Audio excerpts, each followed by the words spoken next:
Welcome to Moving with CHD, the podcast and vlog where I talk to fellow CHDers about being active with a congenital heart defect. I'm Hayley and was born with atrial ventricular septal defect and had 2 open heart surgeries by the age of 1. Growing up, I loved being active, but wanted to better understand the benefits and challenges of exercising with this condition. I'm therefore so excited to hear from others who have found their love for movement within their heart limits. Together we'll share these incredible stories and the realities of moving with CHD. However active you're able to be, I hope you find some inspiration, encouragement, and the movement you love. This week, I'm speaking to Lorrie, who's had an active childhood and loved swimming, but in recent years has been increasingly challenged by her congenital heart defect, so much so she's now on the heart transplant list. I'm inspired by her positive outlook and commitment to doing something every day. Hi Lorrie, thank you so much for joining us today at our Moving with CHD podcast episode. It's so great to have you. Thanks for having me. I'm excited for this. Amazing. I thought we would kick off with a quick fire round, if that's all right with you. Yeah, let's do it. Okay, awesome. So first thing that comes to mind, your favorite Disney character? Ooh, Pocahontas. Oh, same, absolutely. What's your spirit animal? An elephant. Amazing. If you could eat any food right now, what would it be? Ooh, probably eggs, because it's the morning here in America and I've only had coffee so far. Fair enough. Name one thing on your bucket list. Ooh, I think on my bucket list is to run a half marathon, which we'll talk about later. Amazing. Okay, fantastic. Well, on that, let's get into, I guess, today's conversation. I guess initially just really keen to see if you could tell me a little bit about growing up with congenital heart defect. Yeah, so for me, it was never like a huge thing. Obviously, I guess I can start at the beginning. I was born with a single ventricle. It's called complete unbalanced atrioventricular septal defect. Super long name, but essentially I just don't have the septum between my ventricles, creating one large ventricle instead. And I've had 3 open heart surgeries. I had one when I was really young to place a band on my pulmonary artery to keep from flooding my lungs. And then I had a second one when I was almost 15. It was like the summer of my 15th birthday. And that was the Glenn, which is technically the second of the standard 3 procedures that single ventricles often have. And that went well. And then about 3.5 years ago, I had, they went in with like 3 or 4 plans to try to make things better. And it didn't happen. But physical activity, with just that first surgery for those first like 13, 14 years of my life, it was pretty normal. I led a pretty physically active lifestyle. It wasn't necessarily structured, but I would always go on like family walks and family bike rides. Our family was really active like that. We went camping often. I tried every sport under the sun. At least a season of it anyway. I did cheer and dance and soccer. I did a season or 2 of basketball. The one that I stuck with the most was swimming, and I did that for like 6 or 7 summers in a row.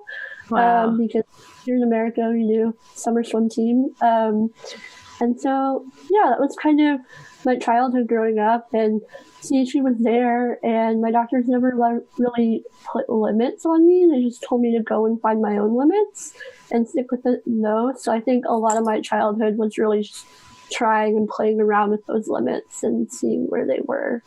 Yeah.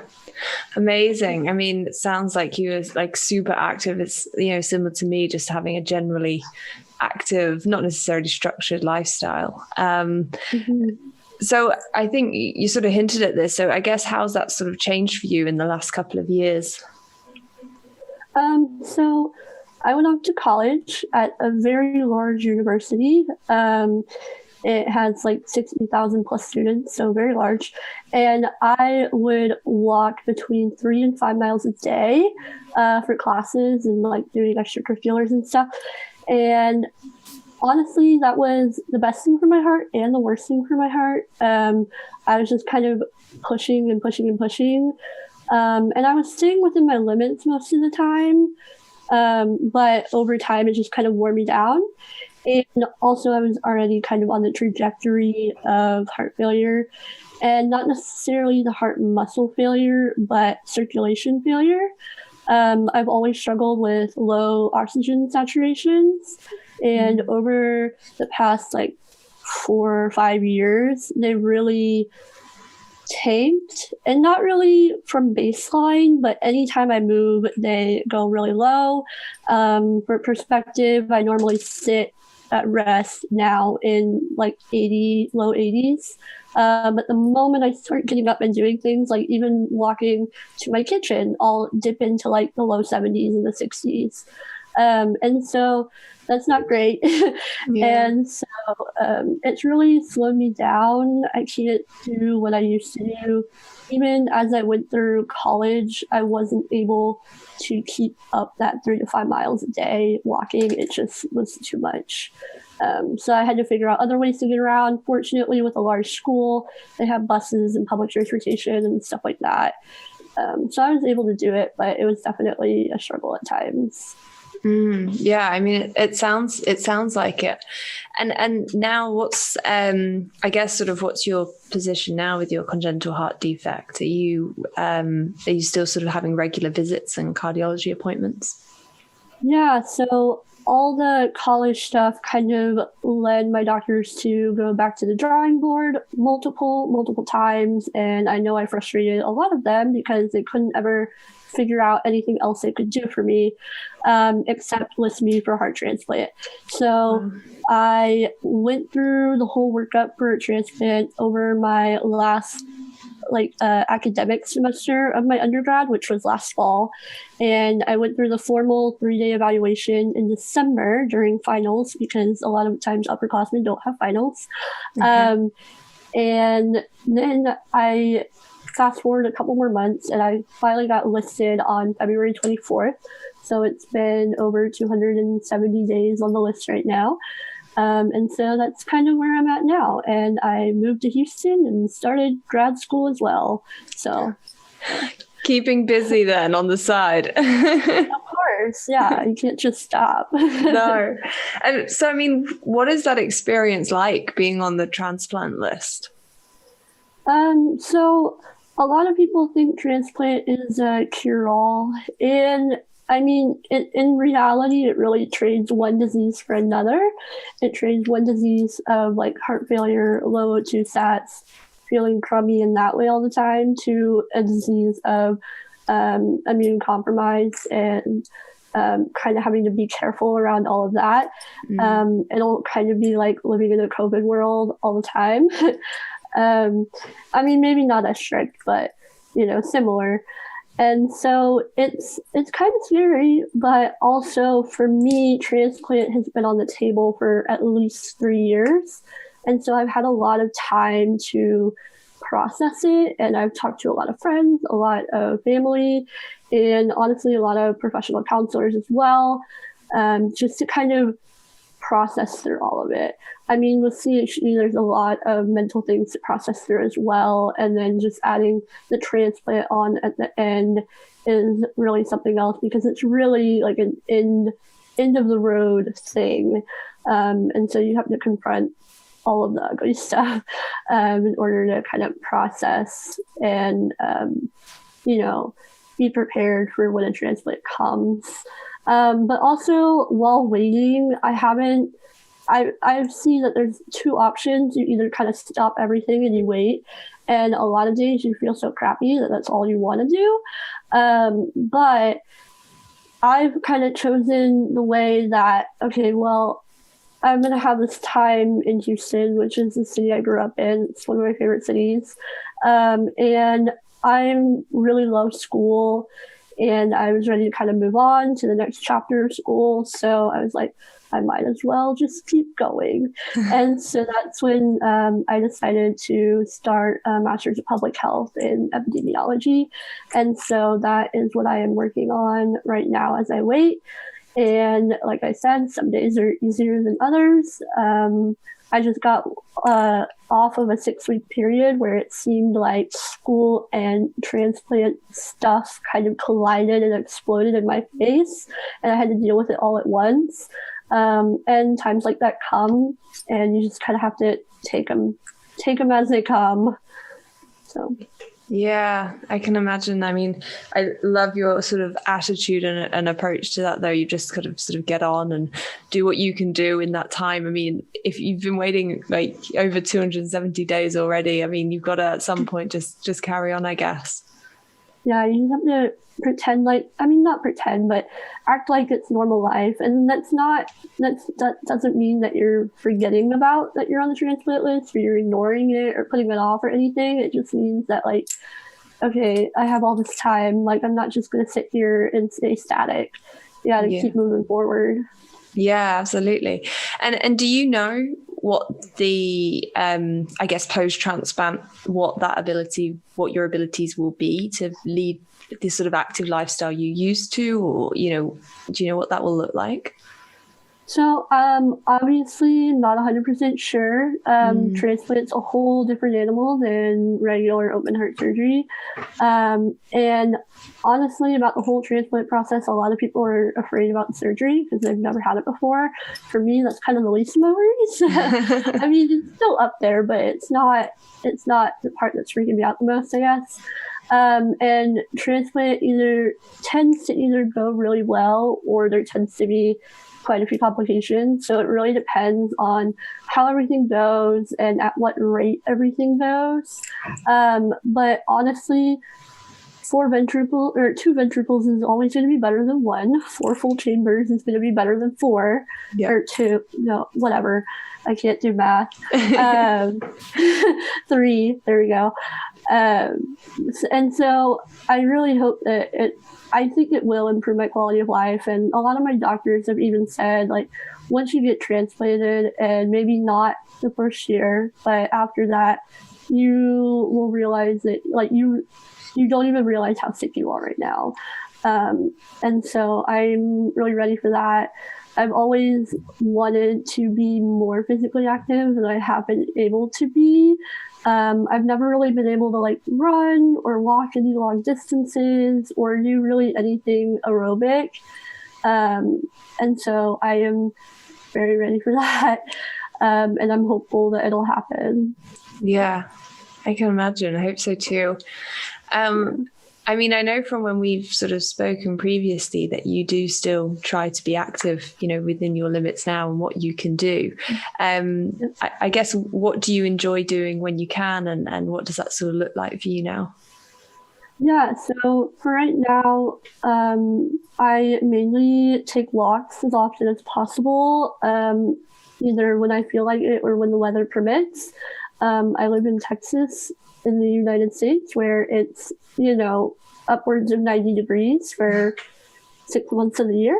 And that kind of takes a toll on your body when you're outside doing things. And so I do walk as much as I can. The weather has been really nice lately, so I've been able to get out. When I'm not able to get out, when I was in college, I taught a senior fitness class. And I had like 80, 90, 70-year-olds in the class. And one of the ways that I knew I was declining is I taught this class for almost a year and a half. And at the very beginning of the class, when I started teaching it, I could do the routine no sweat, like, not a problem. It's just like a little aerobic step routine, 120 beats per minute, not terrible. And by I guess I stopped teaching it in March, but by like late October last year, and then kind of throughout, I realized that, like, oh, I need to take breaks during this. This is crazy. Like, why is this happening? And so, but I've actually, funny enough, I've broken that routine back out. And my cardiologist is like, you need to do something every day, like something. And I'm like, okay, great.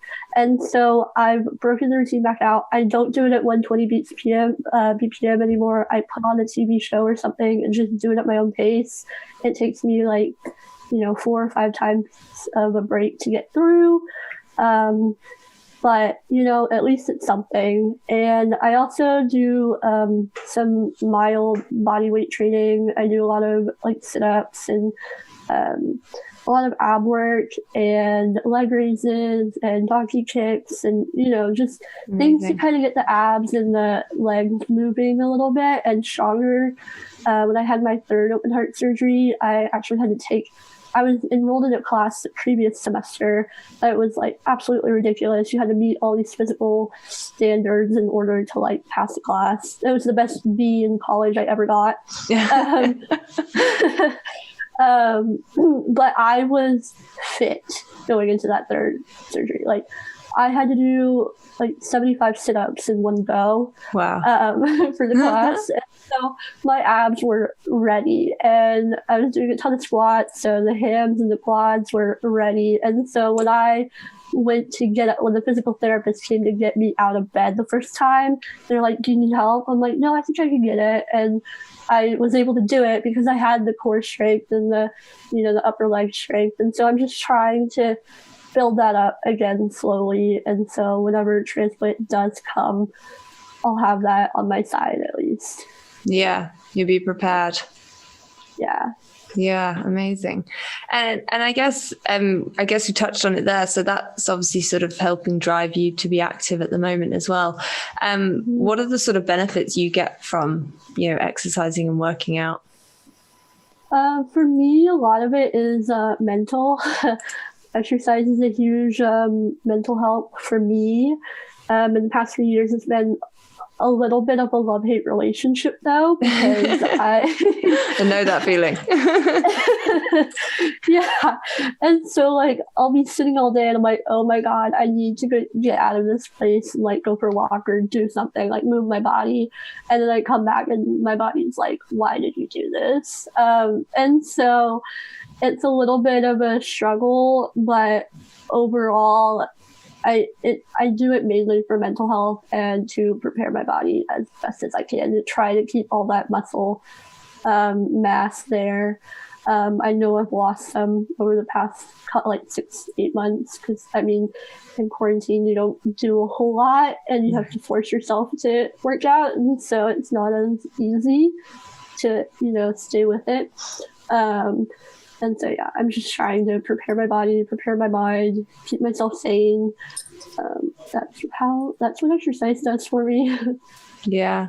And is there anything sort of you've learned, certainly about sort of exercising or your approach to it, that you would share with fellow CHDers or anyone else who might also be on the transplant list? Honestly, I think exercise is a great healing tool. My biggest advice to people is if you come out of a surgery or a procedure, the best way to recovery is to walk there.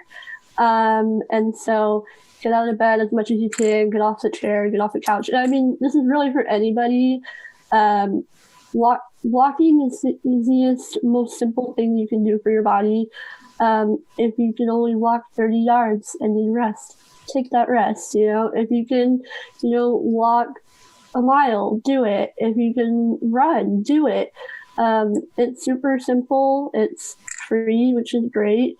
If you don't have the ability to walk outside, I know it's a little difficult in COVID times, but I know for me, I would go find a large store like at Target, or in Texas, supermarkets are giant, or I would go to a mall and just walk around there. Just walking does so much good. And so I think that's my biggest advice for CHDers is, especially if you've never done any kind of exercise, start walking. It'll help a lot. Yeah. I love that, the idea as well of walking around Target and just do your food shopping at the same time. So it's 2 in 1. My jam after the 3rd open heart surgery. Yeah, I love it. Well, thank you so much for joining us today, Lorrie. It's been great speaking with you, and thank you so much. Of course, thank you. Thank you for listening to today's episode. If you've not already, please help us get the word out to fellow CHDers by sharing with your network, subscribing to the Moving with CHD YouTube channel or podcast series on your favourite streaming platform. You can also stay up to date on all the latest episodes on my Instagram @Hayley.heartfitness.